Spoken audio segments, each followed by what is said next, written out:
gari kuna kodi ambayo lazima iwepo ili ifanane na ile kodi ambayo tayari iko kwenye gari, ili kwamba okay, control inachunguza uone kama funguo ambao inakuja kustart gari inafanana kodi, ilikuwa na kodi ile ambayo tayari iko humu ndani, you know.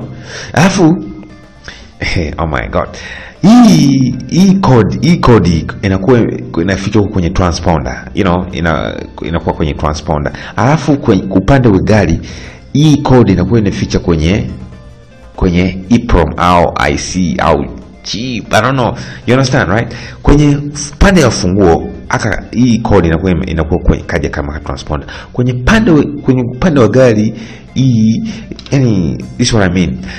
Okay, funguo hii ikija inaingia hapa. Ikiingia hapa kuna coil, kuna coil ambayo inasoma haraka jamaa.